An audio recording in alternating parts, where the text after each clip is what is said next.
Welcome back to season 4 of the Light Up Your Life podcast. I'm your host, Samantha Peters, and today I'm excited to welcome Kris Dehnert to the show. Kris is an investor and entrepreneur and the founder of Dugout Mugs in Big Golf, having generated over $75 million of online sales. He's a 3-time Inc. 500 honoree, and his journey has been featured in Forbes, Entrepreneur, CBS, Fox, and even Good Morning America. He's known for scaling physical product brands online, and Kris brings real-world insights in entrepreneurship, branding, and building success while staying grounded in family and values. Welcome to the show, Kris. We're really excited to have Thank you. you. Thank you. Thank you. Glad to be here. Yes.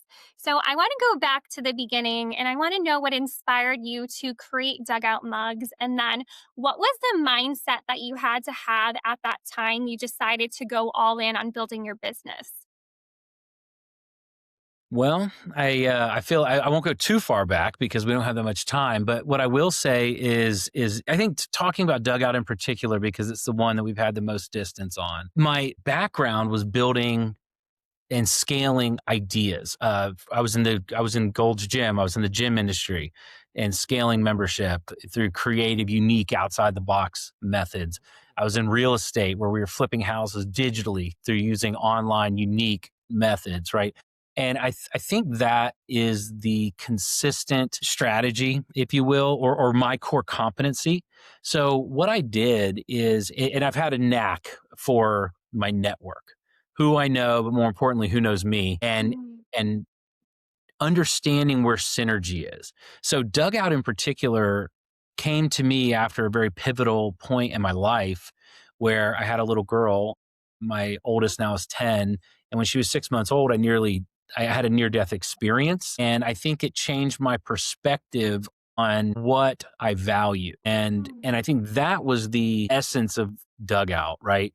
As I'm laying in the hospital and I'm praying to get me out of this and bring me somebody who needs my skill set, that needs my talents, that needs my network, and I'm going to change, right? The old cliche, but I lived it, right? And it was really cool. So when I got a call from a guy who had an idea, turning a baseball bat barrel into a mug. This is what we do, by the way, Yeah, it's so and it's simple, so simple. But he had this idea, and when I was in the hospital and the year after, there was a lot of reflection. And I think that, number one, if people aren't doing reflecting, like change that today, because I think it helps determine the path. And I decided that I wanted to build a lifestyle business. I'm really good at sales. I'm really good at marketing. I'm really good at branding, and I'm really good at networking. I'm an expert in all those areas, right? I've spent tens of thousands of hours in those areas. So when I was trying to identify what to do next, can I play with my friends? And these are legitimately check boxes when deals come to me. Can I play with my friends? Can I leverage my network? Will my kids be proud of me? Can I explain it to them easily? Is it fun? Do I have to leave home to do it? Right. And if all these boxes get checked, then, well, maybe this is something I want to look into. And Dugout fit that bill. It was a startup, very little sales, maybe 70,000 total. But I looked at it and it checked all the boxes, and I was like, okay, that could be something. And the owner operator, Randall, he's out of the business now, but I still see him pretty often. He's a great dude. He was a great owner operator. He had enough grit. He had hustle like I did. I was like, all right, dude, let's go for a run. And that's how Dugout came to be. And the same with Big Golf. It's fun. I golf. Beer, baseball, golf. I have a cigar line. Like, my life is reflected in the things that I do, because one of the things I always say, and make a note if it resonates with anybody listening, a good day with bad people is still a bad day, and a bad day with good people is still a good day, right? So can I surround myself with others who see what I see, think how I think, do what I do, enjoy, check these same boxes, and we build a lifestyle brand. And you'll catch me often telling people, chase the happy, not the money. And usually you can get both, right? And that's what we've done.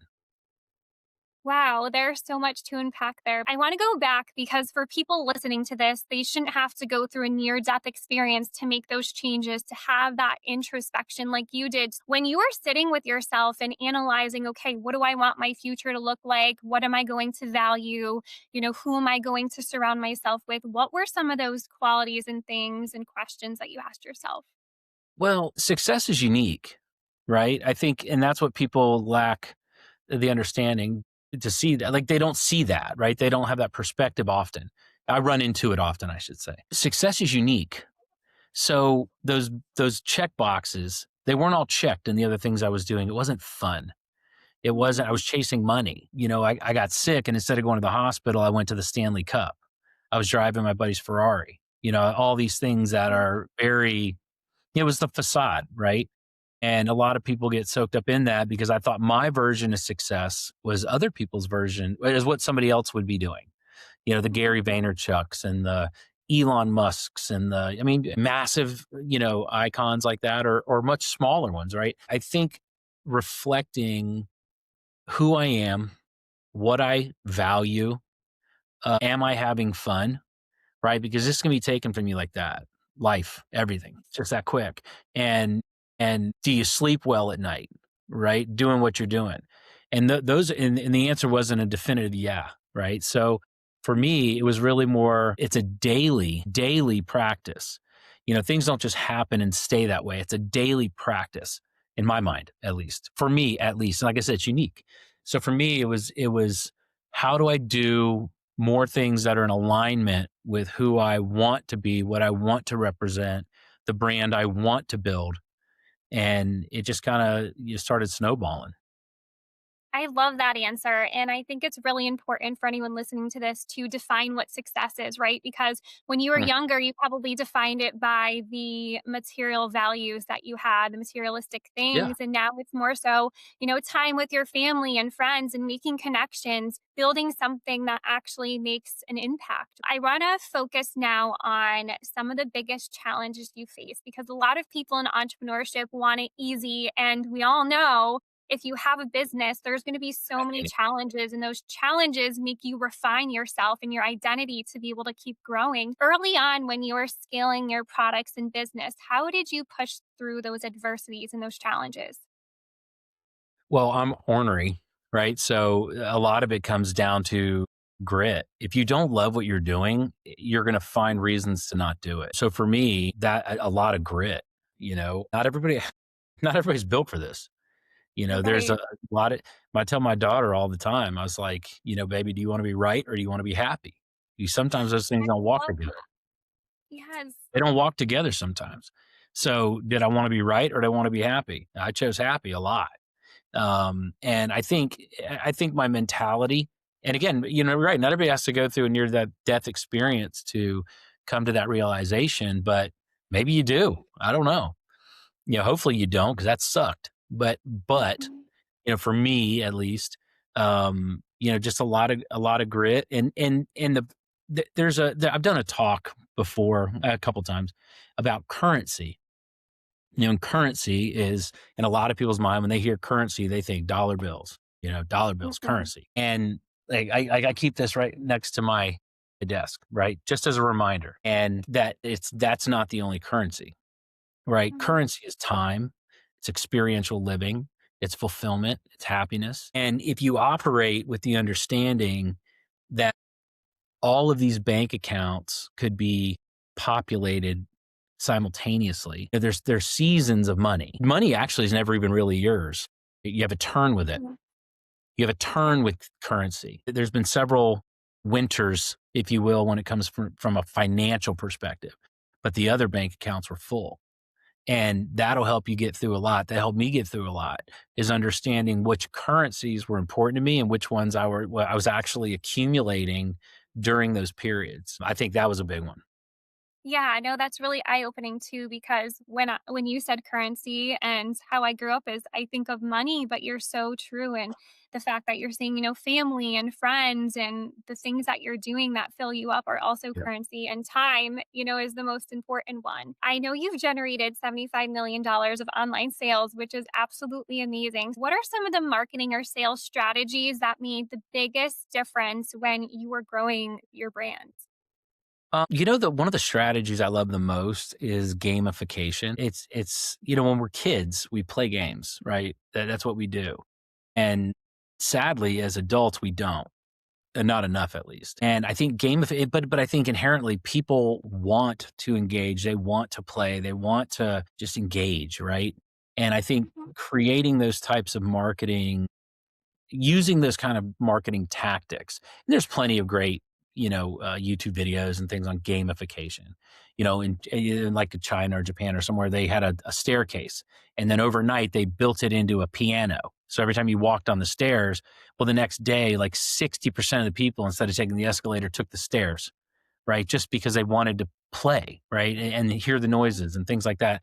So giveaways, contests, challenges, things like that are versions of gamification. I think that's a really cool one that you can do. Obviously, with e-commerce, a lot of it is paid advertising. And there's an old saying I loved: if it looks like marketing, it's safe to ignore. Right. And I don't think people look at it like that, right? From when they're just putting out these just ridiculous spam looking just crap. So what we do from Dugout and Big Golf and other my cigar line and things like that. It's um, you become memorable, right? Again, I live on quotes. I got them on my walls in my head, like they're ingrained. And one of the things I love to say is it's not somebody else's job to remember you; it's your job to be unforgettable. And that's the same approach I take from a networking standpoint. People will remember me. It is. I have proven that. And I think from a marketing perspective, that's a big one. Be memorable and dig a little deeper, right? Dig a little deeper. It's not just topical. And if it looks like marketing, it's safe to ignore. And I have my team kind of look at things like that when we're putting it out there. And I think that's helped us stay ahead of the curve a little bit, especially when CPA, for any of the e-com people out there, CPA, cost per acquisition of a customer, that cost keeps going up. CPM, cost per thousand impression, that cost keeps going up, for several reasons, but that's a whole nother podcast. But I think standing out is a real big. Look at Jesse Cole, right, with the Savannah Bananas. What a tremendous job he's doing. Stand out. He just stands out. And he did it authentically, consistently. And those two words are extremely undervalued. Authenticity, and consistency. So I think figure that out, right? It is a really big one. And then also just going all in with it. There's several people that don't like me, and I'm okay with it. Like I don't even see them, right? But I'm not going to change who I am and how I do things based on somebody else's perspective of it. So I'm very authentic, unapologetically. I've been called authentic and certainly consistent, and that combination, along with like staying the course, I think is a big one. Wow. I definitely resonate with that. And I do think it's so important to be authentic. And then you are your brand, right? So when you go and you meet people, if you're being authentic, you're being genuine, and you actually care about them, you're definitely going to be able to make those connections and keep selling your product because, like I mentioned, you are the brand. And I think it's so important too with authenticity, but just keep going, right? So many people give up. There's a book, 3 Feet from Gold, and people are right Mm. there and then they stop because they don't see anything. So, how important has holding your vision and just keep going, knowing that it's all going to work out? How important has that been to you? Oh, well, it's been pivotal. But I think it comes down to the fact I was accumulating other currencies along the way. Because if I was only looking for gold, right? And in the times I didn't see it, it would have been a lot easier to give up. But when I look at like every single mug behind me is a celebrity or an athlete or a Hall of Famer. And I mean, I got a whole nother shelf of it over here. It's just a constant reminder to me, like who I get to hang out with and what I get to do. I was at Wade Boggs's Christmas party the other night, Hall of Fame Red Sox, right? Like, I Oh, was at his cool. house for his Christmas party, because he's like, "Dude, I want you to come. Come on. Here's the," I'm like, "Okay, I'll be there, buddy." And yeah, it's just that, right? Like, I was accumulating other currencies, life experiences. Um, Earlier this year, it was me and my wife and Dave Chappelle standing there watching 50 Cent, Neo, and Reggie Jackson dancing. And then the next morning, I had a breakfast with Barry Bonds and John Smoltz and Tim Tebow, and then I was golfing next to Urban Meyer. Like, it's like, what are we doing, right? Like, so Wow. for me, those additional currencies and understanding what's valuable to you, I think is really, really, really important. And the sooner you figure out what those things are, the sooner you can kind of reverse engineer your business.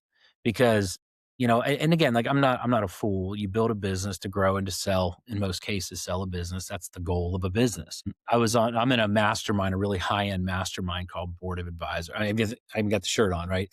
Like, Mhm. I'm a member of this, and we had a big call yesterday with, like, I think there's 40 of us, big players on this call. And they put me on the stage and they said, "What are you doing about growing and selling the business?" I was like, "I don't know if I really want to. I'm having a lot of fun." And just this glaze that went over like half the people's faces, and then the jubilation that came over the other half, right? They're like, "Damn, I Yeah. want to do that," right? And I think that's important, is understanding where your values are and what you value, I should say, actually. And what I value is a little different than most, but that's my unique success journey. Yeah, I definitely want to touch upon that because, like you mentioned before, it's so important to have the introspection and know who you are, what you bring to the table, what your vision is. And when you're so clear about that, I mean, you're going to get people that don't like you, but I think that's the point, right? Because you're going to be attracting your avatar and your person that actually likes who you are because you're so focused and genuine and Mhm. you hold the vision that they find valuable. I like me. I like Yeah, me. And that's a big exactly. thing. I don't need validation, of others. I like me quite a bit, right? And Mhm. and I like the life I'm living, and my kids like me, right? And I can step away from our busiest time of year to go looking at Christmas lights if I want to, right? Whatever it Mhm. is, right? That I think and again, people don't agree with me, but they'll respect me, right? Exactly, and And that's what and you and want. it because I'm genuine. And I think that's really important for younger entrepreneurs to hear because I find so many, and I did this too. I'm guilty of this. I wanted the validation, right? I did this. I want people to congratulate me. At the end of the day, no, it's about you. It's about your mission because when we leave this planet, we can't take anything with us. Only the impact that we made, the legacy that we live and we leave behind. I do really agree with you that respecting yourself and liking yourself is so important. We talked a lot about business, lifestyle by design, and how are you intentional about creating that balance? Because we talked about it, but how do you do that in your day to day? Well, I like to think that there is no such thing as work-life balance. I think it's life, and sometimes you're working, right? I think just that shift in perspective has been really, really good for me, because there's certainly days that I work late, and there's certainly mornings I get up early, and there's certainly stressful. I was dealing with stuff this morning, right? But I don't know, it just doesn't get to me the same as it would have when, 10 years ago, and some of my other ventures. Shit happens. It is what it is, right? The Mhm. two things you can't worry about is the stuff you can change and the stuff you can't. Why Yeah, worry about the things you can't change? And if you can change them, what the hell are you worried about? Change them. Get to work. exactly. It's just a different mindset, and it's, I Mhm. mean, your mind runs everything.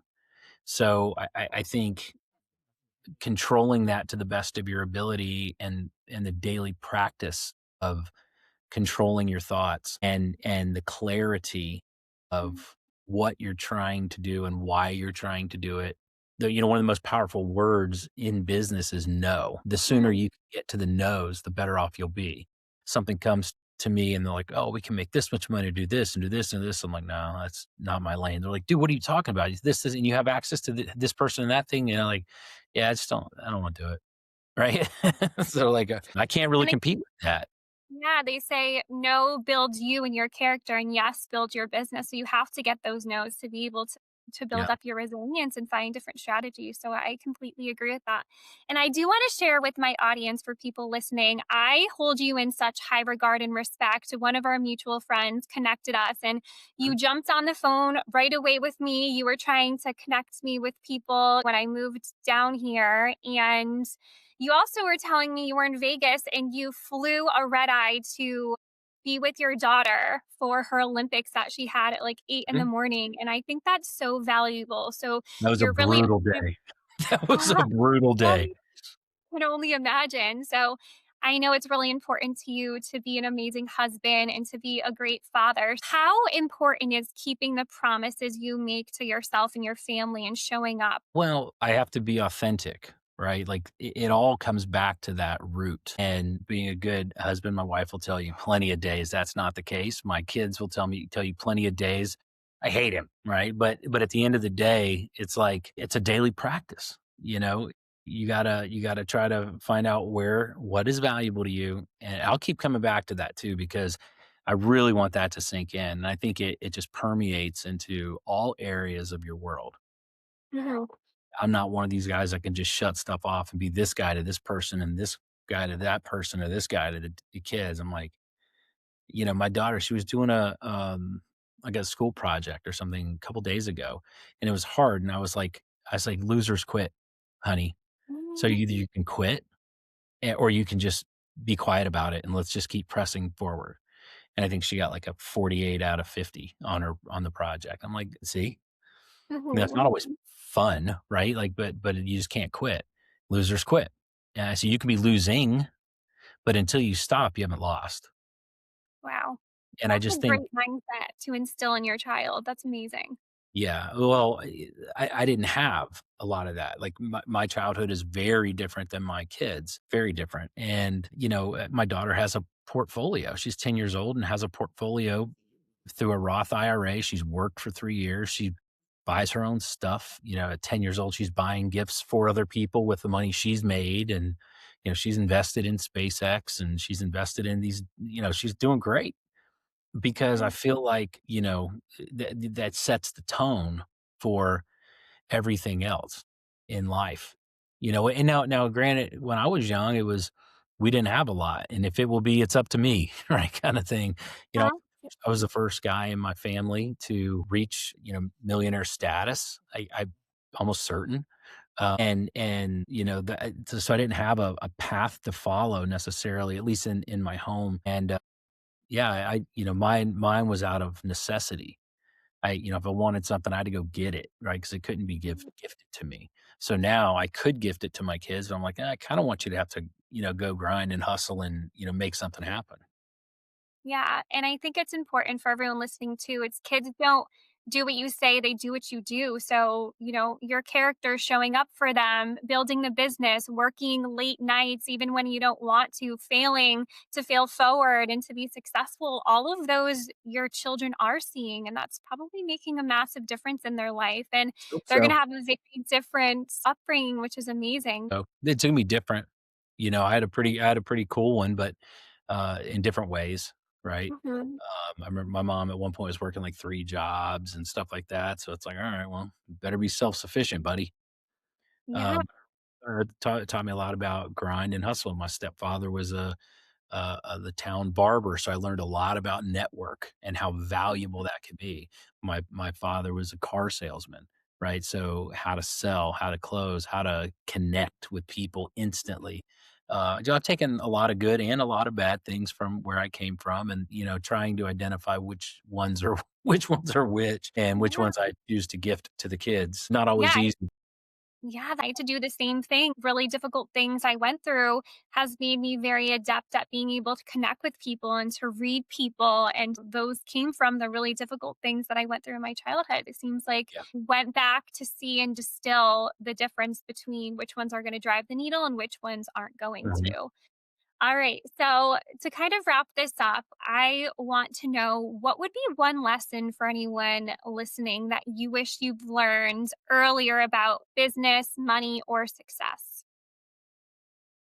Several. From an investment standpoint, I would say, now I only invest in things that I understand and that I can positively impact. Uh, Mm, because, I got my money tied up in a lot of things and I lost a lot of money. You throwing money into the cannabis space, into a restaurant, into just all it's stacks, I think making sure that anybody that because partnering up with somebody is so attractive because it's like, "Oh, I finally can share the burden. I can share this. I can share that with somebody else. We can share the financials," But I think making sure that the blueprints are aligned, I think that's really important. Making sure operating agreements are done right and done well and done first. Because, mhm, when people are, it's just like a prenuptial, right? It's like, let's make the decisions of the worst case scenario when we're both not emotional about it, right? So not having the documents in place that caused a little bit of chaos later. Um, Resorting to acquiring um, debt versus bootstrapping a little bit longer, giving up equity too soon for money versus just saying, well, let's just grind an extra year and see about this and about that. I think those are super important things. Yeah. The value of a network. I wish I would have understood that a little bit sooner. It would have gone a long way, with Dugout in particular and other ventures as well. Data acquisition, like acquiring a customer's data, it's always cheaper and easier to keep a customer than it is to buy a new one, right? And I think doubling down on that was something that really made a big impact with Dugout Mugs in particular. And we probably have 1 million people on our email and SMS list. And our return customer rate hovers around 20%, which means 1 in every 5 sales is a current customer. That is huge, right? From a business standpoint. Now, not all businesses are built to have recurring customers like that, but most are. And then I also think transparency.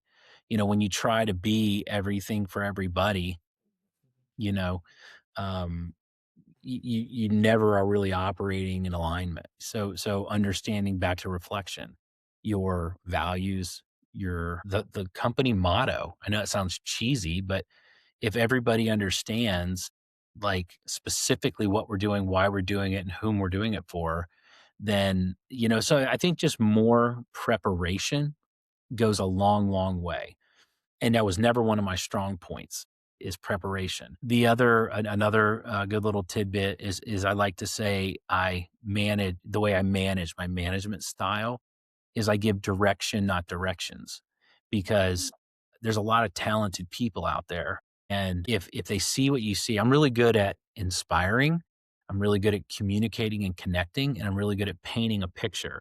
So if I go into the warehouse or any with my team and I tell them, it's like, here's where we're going, here's why we're going there. Do we all see it? Do we all smell it, taste it? Do we see it so clearly that I can just fade out? And now the business, I'm not I can leave for 2, 3 weeks, 4 weeks at a time. And it doesn't, when the summer was here, me and the family, we just went to Chicago and we bounced over to Michigan and then back down, which is a big old trip. Nothing even skipped a beat, right? Because they weren't relying on me to tell them what to do because I already shared with them where we're going and why. I think that's a really big piece too. But again, for me, now, would it work better if I was involved constantly? Yes, it would. But that wasn't something I was willing to sacrifice because I value time very much. So am I going to sacrifice an extra 20 or 30 hours a week just so something worked 5% better, right? And a colleague of mine, Jason, said, he said it a long time ago. He said, it's not what it makes you, it's what it costs you. So when you really kind of look at the balance, there's a point at which you're giving more than you wanna give for incremental gains. So it was a more important for me to understand my core competency, what I'm best at, and can I do what I'm best at every single day? And I'm not going in engraving the mugs. I couldn't work one of our lasers if you asked me to, right? I'm not putting together the emails and the text messages and the things like that. I'm focusing on bigger conversations, fewer, bigger, better. Fewer people, bigger deals, better conversations. That's where I live. And it builds my network. It builds my personal brand in a major way, right? And I just rely on the people to do what they need to do when they need to do it and understand and be okay with the fact that it's not going to be done perfect all the time. I did a talk several years ago, probably 15 at this point, and it was about time. It's like if you can get, I could do 100%, right? But what if I got 3 people that could only do 50% of what I could do? Well, that's still 150% compared to 100. You got more done with 3 people who could do, but I just had to be okay with the fact that they could only do half of what I can do and not judge a fish by its ability to climb a tree, right? And like that kind of mentality really served me. It took away a lot of the stress and pressure, and it allows me to, again, accumulate a currency which I hold very highly. Wow. I hope everyone's taking notes because that was a whole master class in business. You gave so much amazing information. One thing I do really want to highlight is when you talked about your vision for the company. And I feel like everyone within your company has to hold a vision within your larger vision, to make things successful, to make things run when you want to go on vacation with your family. So thank you so much for sharing that. That was absolutely incredible. And to wrap this up, we like to do a quick this or that challenge. So just go with your gut, whatever you think. Early mornings or late nights? Late nights. Um, Big risky bet or slow and steady growth? You already know. Big and risky. Well, you're only here once. True. Steady is for average. But again, I my love success journey, right? Um, Always swinging for the fences. I love that. Okay, so marketing creativity or sales strategy? Both. Hustle season or lifestyle balance?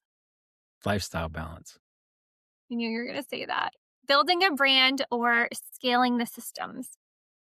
You already know. Yeah, building a brand. I mean, systems break, they change. Mhm. I tell my team, I said, "Look, we're driving a cruise ship that needs to be as agile as a speedboat." Right? Like, things change, shit happens, and you gotta pivot. Tariffs. Pick one recently, COVID. If you're Mhm. stuck in your ways, you become Blockbuster, become Circuit So City, you know, brands that true. maybe some heard of because they died because they weren't fluid. So true. All right, last one, and I think I know exactly which one you're going to say, but family dinner at home or business event out? That's a tough one. Again, like, there's no shortage of family dinners and family time. Where Mhm. I'm best, where I absolutely shine and crush is business dinners and social events, because there's 2 types of people, right? Well, there's several, but, like, people either really get energized from being around others or they really get drained. I'm the former, right? Like, I get amped when I do events live. That's why I still go do them, right? Because Yeah. that's where I shine, You're the thermostat in the room, right? usually. That's great. Well, thank you so much for being on the show today. I'm really excited for our audience to listen to this one. You're the first episode of season 4, so excited for that to come out. Absolutely. Well, I was glad to be here, and thank you for your time as well.